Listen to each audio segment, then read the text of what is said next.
So this morning I'm joined by Bailey Reitzel with Payment Source and Marc Hochstein with American Banker. Over the last couple of weeks, there have been some interesting developments on the exchange side of things, and specifically with Mt. Gox and this ongoing Dwolla issue, where there's been some tension between the Department of Homeland Security and one of the payment processors that Mt. Gox uses as its primary onboarding mechanic for getting American users into their Japanese system. I was wondering, from your perspective, what's going on here and where do you think it's going? This was the first major regulatory action that we saw against a company in the Bitcoin world. I think people were bracing for it, expecting it to come sooner or later. It's going to be interesting to see how Mt. Gox defends its position. Interestingly, it all comes down to the definition of what is a money transmitter and what is a money services business.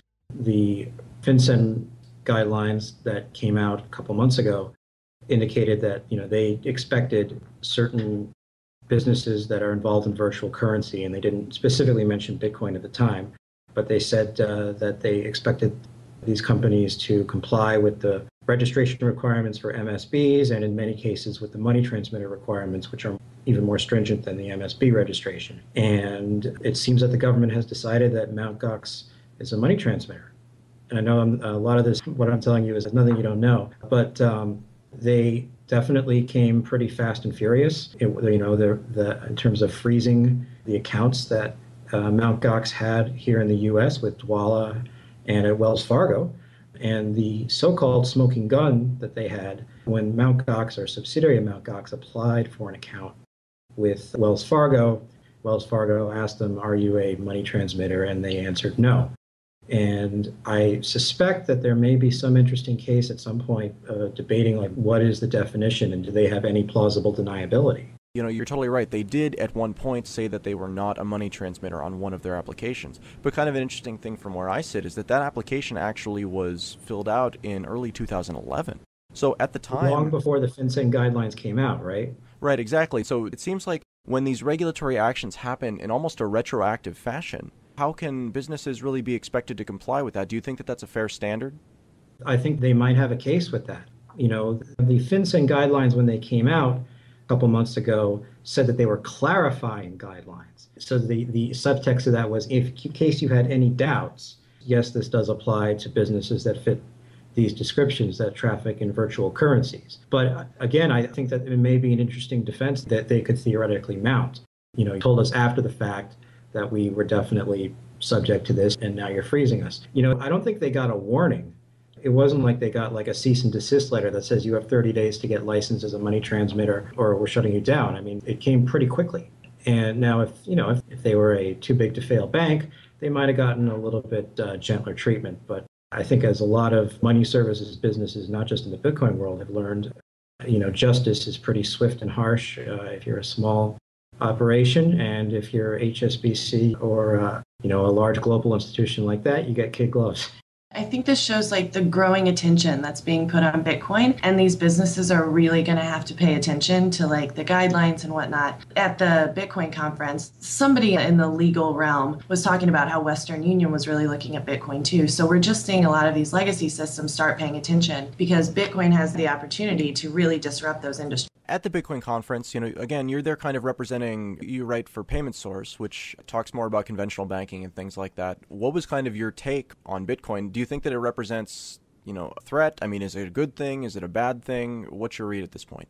Bitcoin definitely poses a threat to certain areas right now. I know they were talking about this micropayments, so you can pay per article instead of for subscriptions. Charitable giving is another one that they talked about. And then international remittance was a really big deal as well. So like I said, Western Union and some of these other wire transfers, Bitcoin definitely poses a threat to them, but supposedly they're on it. So will they work with Bitcoin or how will they work with Bitcoin, I guess, is what we need to think about now. In the bigger picture, Adam, all these things could be complementary.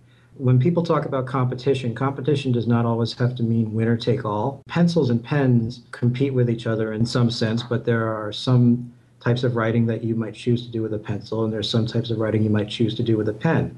Bitcoin's an alternative. It could siphon off some transaction volume, but it doesn't mean, knocking the other thing out of the box necessarily. Something that I always like to talk about when we talk about it going to a cashless society There are certain transactions today that I like to pay for with my credit card because, even though I pay it off the credit card at the end of every month, I like to get the rewards.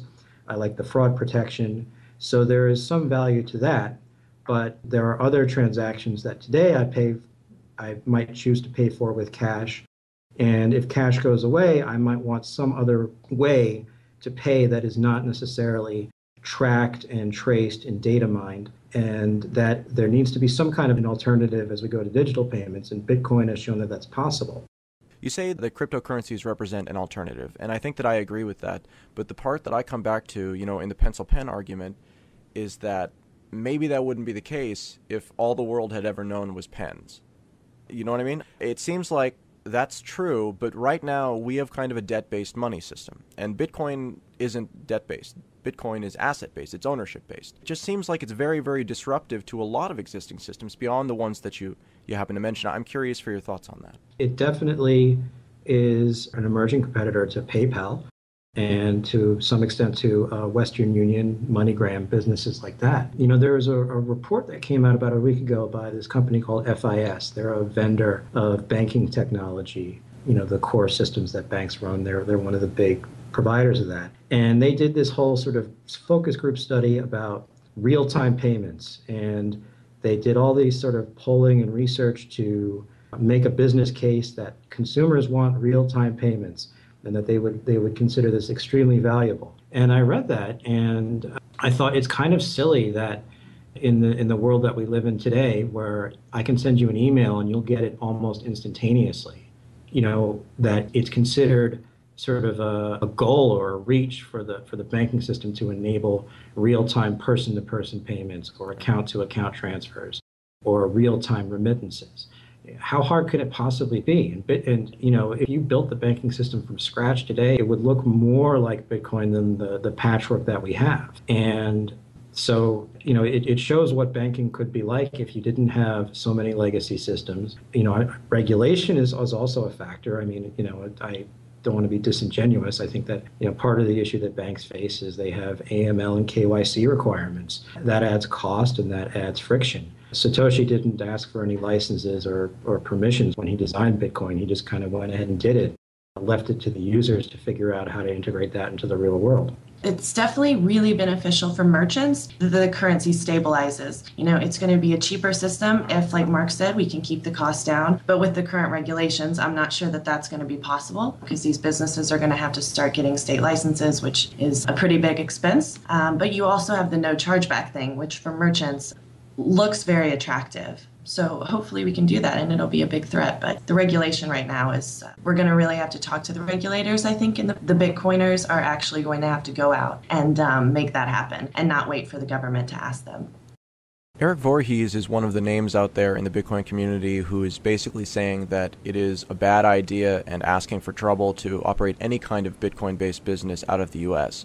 On one side of it, there's that. On the other side of it, as you're talking about, with the regulations and the state-by-state licenses, some states, such as Texas, have essentially said that anyone who does business with anyone living in Texas, whether or not you have a nexus, as they call them, within the state, must comply with, have all the licenses, and follow all of the rules as if they were in the state. Do you think that there is a place for Bitcoin-based businesses to be operated out of the United States, or do you think that we'll see more of an exodus as we move? I would just say that I think there's a lot more states than just Texas. Most of the states that you have to get licenses in, even if you're outside of the U.S. So that's just something that's going to happen either way. I think it's going to be hard. I think it is definitely going to be hard for Bitcoin-related businesses. Eric worked at BitInstant, and they saw the writing on the wall in the sense that they did register as an MSB a long time ago, like more than a year ago, I think. They registered as an MSB. They just, and it wasn't necessarily that they were being goody-goodies. People don't want to go to jail. That's a very reasonable motivation. I think it's going to get harder, and I think you are seeing ripple effects from the regulation through the banking system. I know of at least, one Bitcoin entrepreneur who had to put some plans on hold because his bank got freaked out. Not that it wasn't based necessarily on logic or reason, or pointing to something specific in the regulations. It was the Mt. Gox seizure news broke, and the bank that previously had made a commitment to work with him just said, we're not doing this, and the guy has to start from scratch again.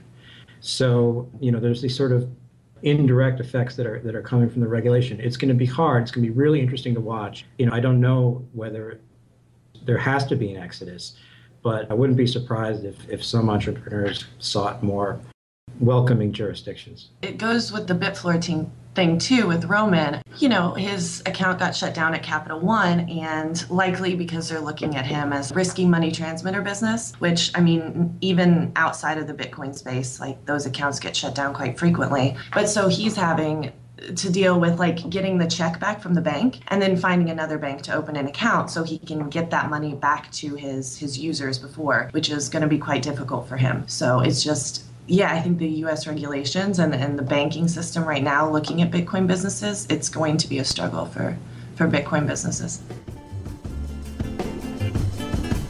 Want to set up an online store that accepts Bitcoins? Go to openbitcoinstore.com and you can have a store up and running before the end of this message. Just enter your email address and the store name, and in less than 30 seconds, you'll have a secure WordPress e-commerce site up and running that accepts Bitcoins and pays you in cash within 24 hours. And best of all, it's completely free. Go to openbitcoinstore.com today and open for business now.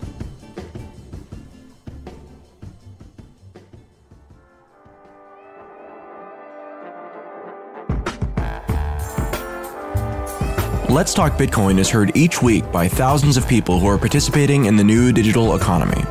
Our listener base of Bitcoin owners, miners, investors, technologists, and merchants is growing fast. We offer a limited number of short advertising slots in each show to keep our listeners engaged and to provide maximum impact for our sponsors.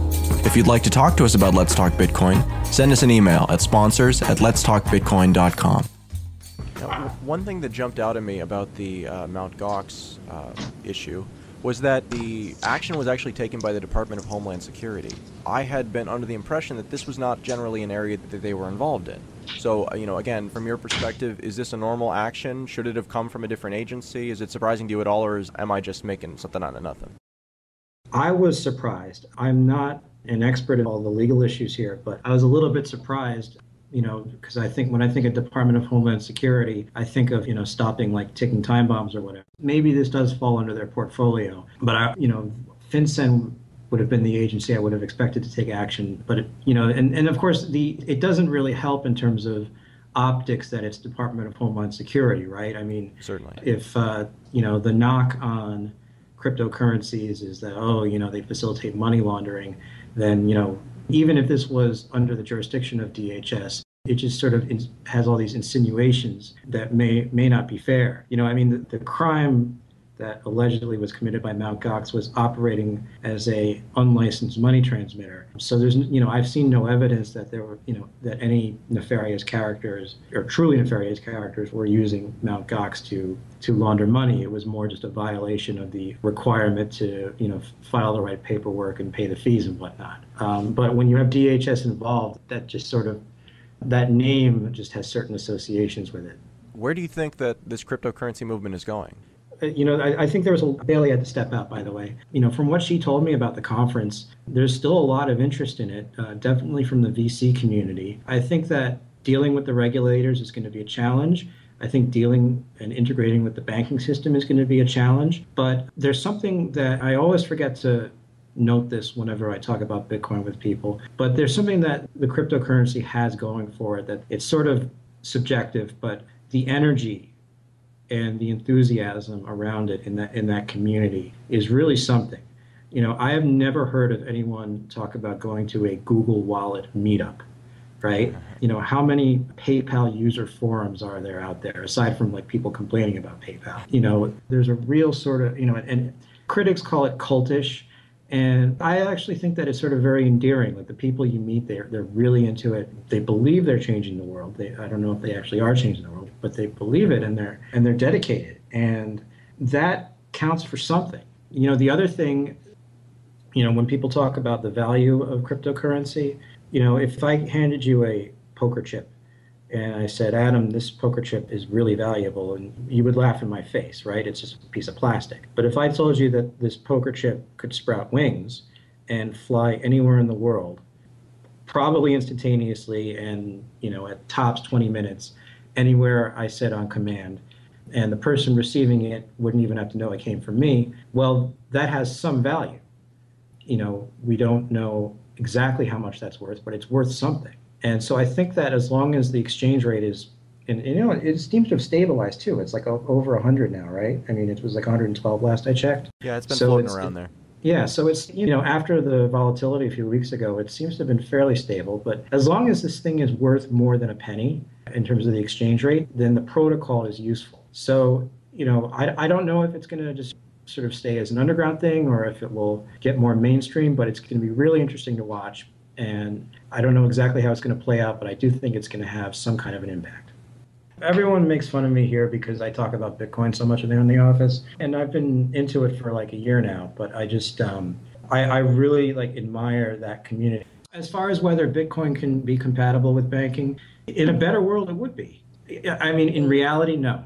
In reality, I think there's going to be they're either going to really crack down on these businesses, or it's going to force some kind of a broader conversation about money and privacy, which is, the optimistic view is that, maybe people will take a closer look at some of these money laundering laws. Say do we really need KYC at the very low end? I went to MoneyGram last year just to pay a bill, and I had an invoice number for the bill, right? Right. So I had the correct amount of money, correct amount of cash. I had the invoice number. So the recipient of the payment knows that it's the right bill. But MoneyGram still asks, and the recipient did not need my name or address. Right, they don't care. They just care so long as it gets paid. Right. But MoneyGram insisted that I give them my name and address. And I'm sure it's not because MoneyGram really cares. They're probably doing it, either they're explicitly required to do that under KYC, or they're trying to impress the regulators by going over and above, saying, look at all this data we're keeping.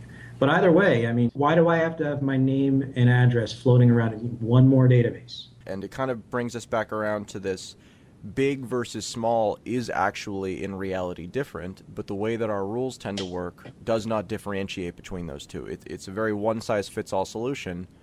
Again, this is an area where because Bitcoin is so granular in its implementation, you can do very, very small payments very easily. You can do very, very large payments very easily. It seems like the large payment size is kind of already taken care of. We have systems where that already functions well, and it's, and the cost relative to the amount that's being transferred isn't that bad. But it's on that low end where these new cryptocurrencies really seem to be innovating by taking out a lot of this, frankly, headache. Do you think that the system could possibly develop in such a way so that smaller transactions or small, little stuff, small ball stuff is not under the same sort of requirements as the, know your customer KYC, and all of the other sort of regulatory burdens that the big banks kind of need to have from the perspective of government, but maybe don't make sense on the small ones? It could be with the local Bitcoin sellers, because there is an out in the FinCEN regulations. It says, you're subject to these requirements. You're a money transmitter or MSB if you do this, quote, as a business.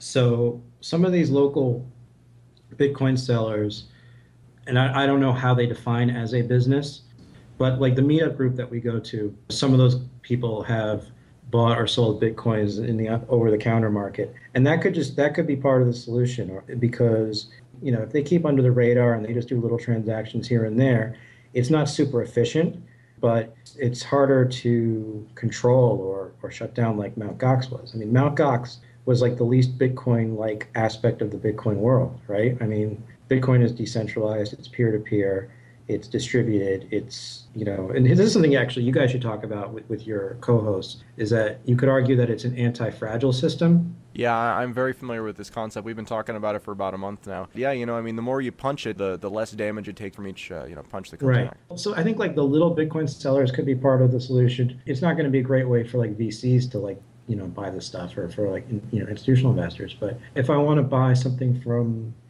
And it's not super efficient either to go like meet someone at Starbucks, to get the payment. I mean, I think that'll be part of it. People who run little small businesses, if they just start accepting Bitcoins and getting paid in Bitcoins, you can't live on that except for that Forbes reporter. You can't.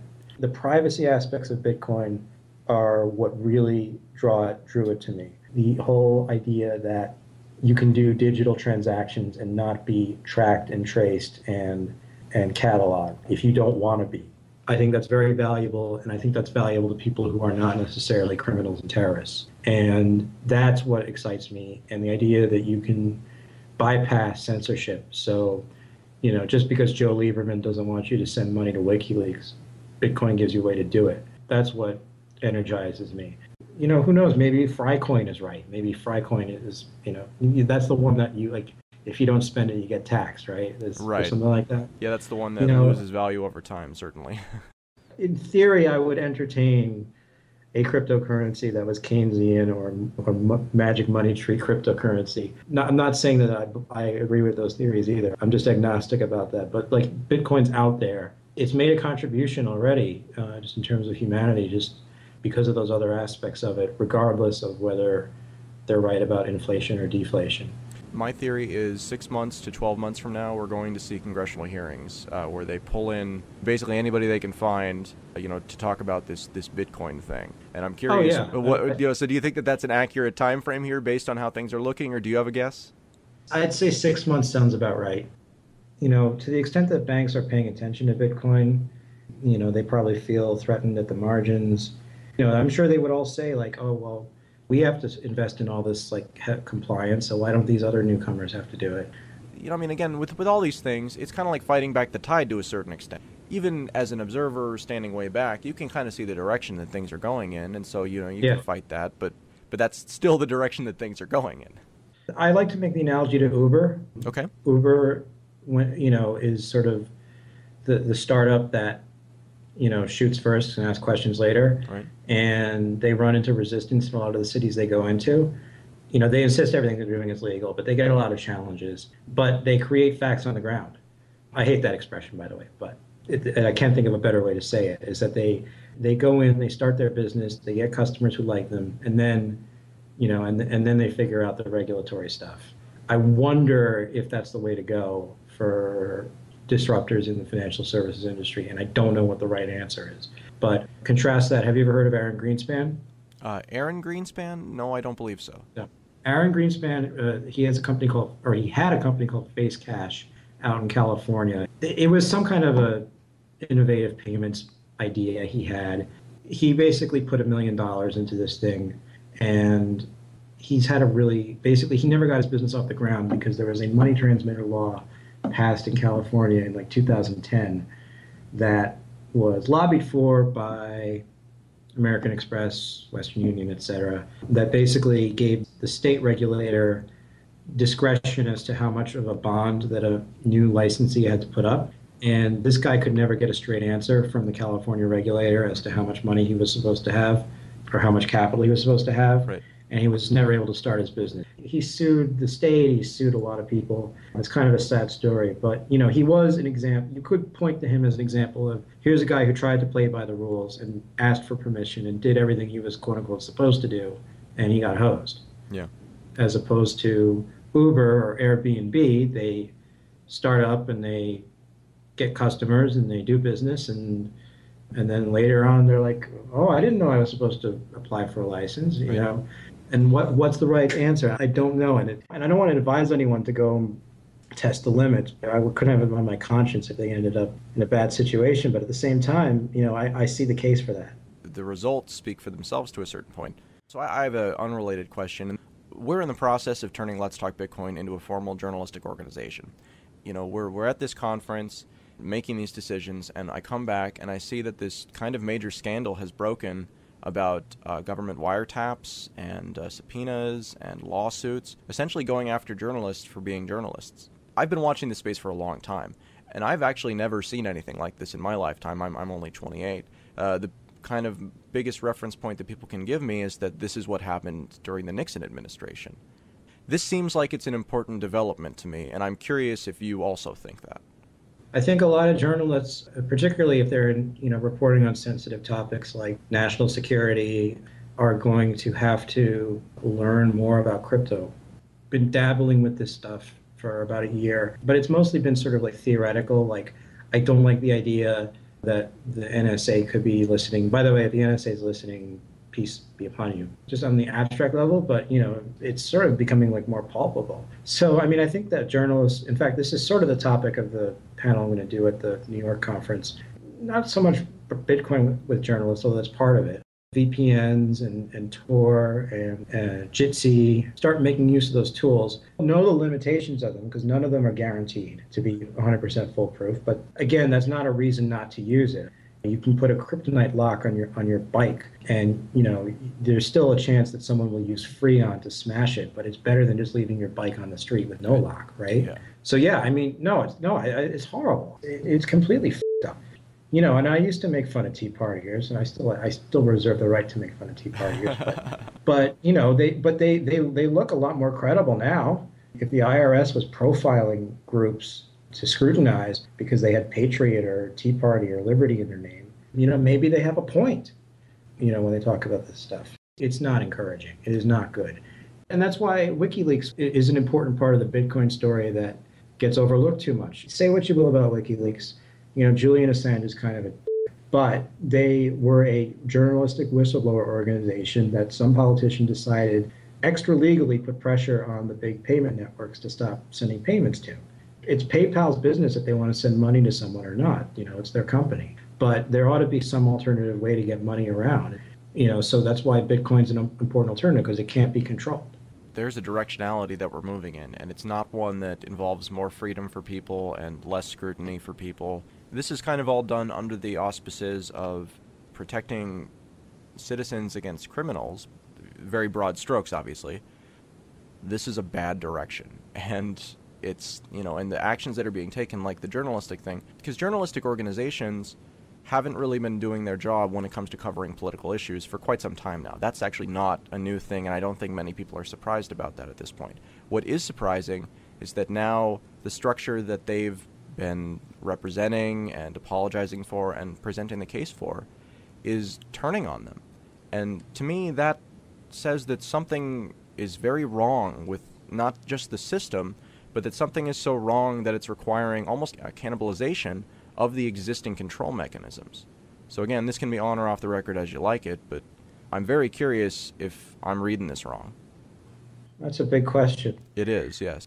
And like I said, I'm genuinely curious myself, because I'm looking at this situation and going, man, I'm starting a journalistic organization at a time when journalism is functionally being outlawed, and I'm doing it about a topic that invalidates a lot of the existing power structures because it takes out all of the profit. The pendulum can swing the other way. I mean, now that the AP thing has broken, they're making a stink about it. One would hope that, that would provoke sufficient outrage that there's some pushback. I don't think it's the apocalypse, but it's just bad. And it does not reflect well on this administration. It does not reflect well on his party, which I was raised to believe that was the party of civil liberties. But shows you how much attention I was paying. I mean, there is generally like a growing mistrust of institutions, whether it be government, the media, the banks. For me, it's about centralization. I mean, really, Yeah, I mean, I think that the peer-to-peer thing is a very strong case for it. It's a big philosophical question. But yeah, I mean, you definitely have a good point. But, the media is becoming more and more diffuse on its own. The big media outlets, they're all struggling. American bankers got a niche, so we're doing okay. Right. We've actually been doing pretty well, I think. Right, and you have financially sensitive, again, yeah, I agree with you. I think that the niche that you've approached is good. And again, it almost speaks to that idea that the smaller that you get, the more valuable that you are. And right. The inverse of that is also true. The larger you get, the less relative value you offer to each individual because you have to accommodate more individuals in your perspective. Yeah.